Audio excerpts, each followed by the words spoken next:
বলতে পারি যে আমরা শাসক মুক্ত হয়েছি, অর্থাৎ এটা অপশাসন থেকে মুক্তি পেয়েছি। কিন্তু প্রবাস থেকে আমাদের সবাইকে এক নম্বর ধৈর্য ধরতে হবে।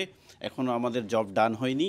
আমাদেরকে একত্রিত হয়ে বর্তমান সরকারকে, ছাত্রদেরকে সাপোর্ট দিতে হবে দেশ বিনির্মাণের কাজে। না হয় আমরা পরাজিত হব, আর ছাত্ররা যদি পরাজিত হয় আর কখনো বাংলাদেশ সামনে এগিয়ে যাবে না। একটা প্রবাদ আছে যে স্বাধীনতা অর্জনের চেয়ে স্বাধীনতা রক্ষা করা কঠিন।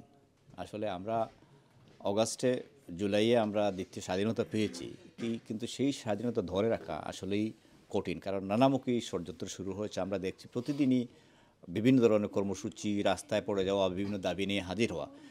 এই সময়ে সরকার একটি সংস্কারের উদ্যোগ গ্রহণ করেছে এবং তারা চায় 2-3 বছর সময় নেবে, কিন্তু আদৌ কি 2-3 বছর এই সরকার টিকতে পারবে এটা নিয়েও আমরা সন্দিহান আছি। তো এই সময়ে প্রবাসে যেভাবে ছাত্ররা আন্দোলন করছিলেন এবং বাংলাদেশের যে বৈষম্য বিরোধী ছাত্র আন্দোলন চলছিল, এই আন্দোলন কন্টিনিউ করতে হবে, সরকারের পাশে থাকতে হবে, নতুবা আমরা বিজয় ধরে রাখতে পারবো না।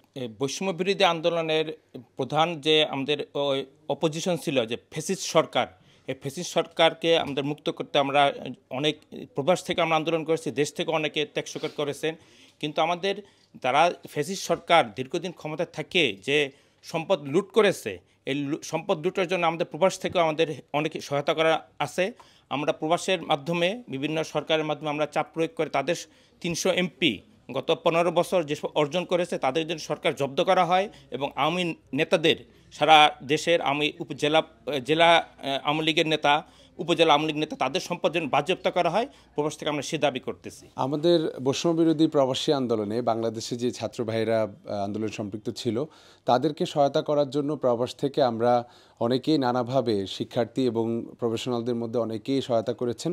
সেখানে রেমিটেন্স শাটডাউন সহ দেশে আন্দোলনরতদের সহায়তা করার জন্য নানাভাবে কিন্তু তারা অবদান রেখেছেন। তো সেই আন্দোলনের পরে বর্তমানে যখন একটি নতুন বাংলাদেশ আমরা বিনির্মাণের সামনে আমরা এগিয়ে যাচ্ছি, সেই সময়টাতে সেই আন্দোলনে যারা সম্পৃক্ত ছিল তাদেরকে নিয়ে সংঘবদ্ধভাবে আমরা একটি প্ল্যাটফর্ম তৈরি করেছি, বৈষম্য বিরোধী প্রবাসী আন্দোলন। এবং এখানে যারা আন্দোলনে সম্পৃক্ত ছিল শুধুমাত্র তাদেরকেই আমরা সম্পৃক্ত করেছি, এবং যাতে করে এই প্রবাসীদের যে অবদান এবং যে প্রবাসীরা যে একটি সবসময় যে তারা একটি বৈষম্যের শিকার হয়, বিশেষ করে মধ্যপ্রাচ্যে আমাদের যে প্রবাসী ভাইরা রয়েছে, তারা আমরা সবসময় দেখতে পাই যে উন্নত বিশ্ব থেকে প্রবাসীরা অতটা বৈষম্যের শিকার না হলেও মধ্যপ্রাচ্যের প্রবাসীরা কিন্তু অনেক বৈষম্যের শিকার হয়। আমরা উন্নত বিশ্বের যে প্রবাসী রয়েছি, তারা আমরা মধ্যপ্রাচ্যের যে প্রবাসী রয়েছে তাদের অধিকারের জন্য এবং তাদের সঙ্গে যে বৈষম্যগুলো হয় সেগুলো নিয়ে আমরা কাজ করব। এবং তার পাশাপাশি বাংলাদেশে প্রবাসীরা দ্বৈত নাগরিকত্ব আইনের কারণে সংবিধানের তারা কিন্তু সংসদে যে এমপি নির্বাচন করতে পারে না। তার পাশাপাশি প্রবাসীরা আরও নানা ধরনের বৈষম্যের শিকার হয়।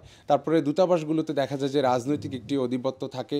তো সব ধরনের বৈষম্যের বিরুদ্ধেই কিন্তু আমাদের এই সংগ্রাম, এবং আমরা এই বৈষম্য বিরোধী প্রবাসী আন্দোলন থেকে সবসময় প্রবাসী অধিকার আদায়ে কাজ করে